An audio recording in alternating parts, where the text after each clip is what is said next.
இந்த அனுதின தியானத்தின் தலைப்பு I shall be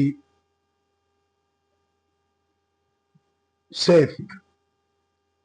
நான் பத்திரமாக இருப்பேன்.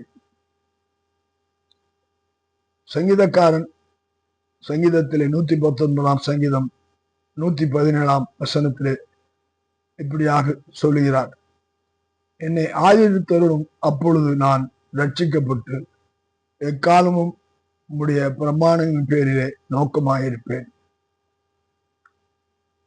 நம்மை அவர் ஆதரிக்க வேண்டும்.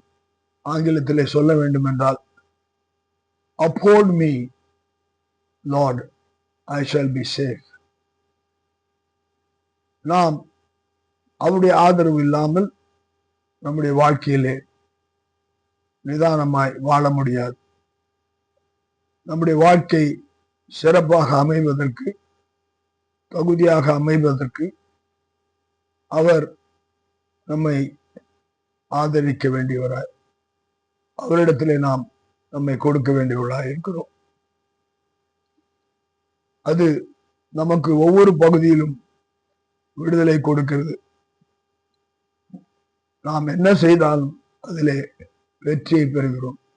கிறிஸ்து எனக்கு உள்ளாய் இருக்கும்போது நான் வெற்றியாளன், நான் முற்றிலும் ஜெயம் கொள்ளுகிறேன்.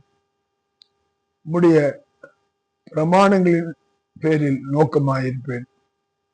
கிரைஸ்ட் இன் அஸ், இயேசு நம்மோடு இருக்கும்போது இயேசுவை போல நாம் மாறி பிதாவின் சித்தத்தை இயேசு செய்தது போல குமாரனாய் இயேசு கிறிஸ்து நமக்குள்ளாய் இருப்பதனாலே அவருடைய சித்தத்தை செய்ய நம்ம ஏற்படுப்போம். கர்த்தர் நம்மை ஆசீர்வதிப்பாராக. ஆமென்.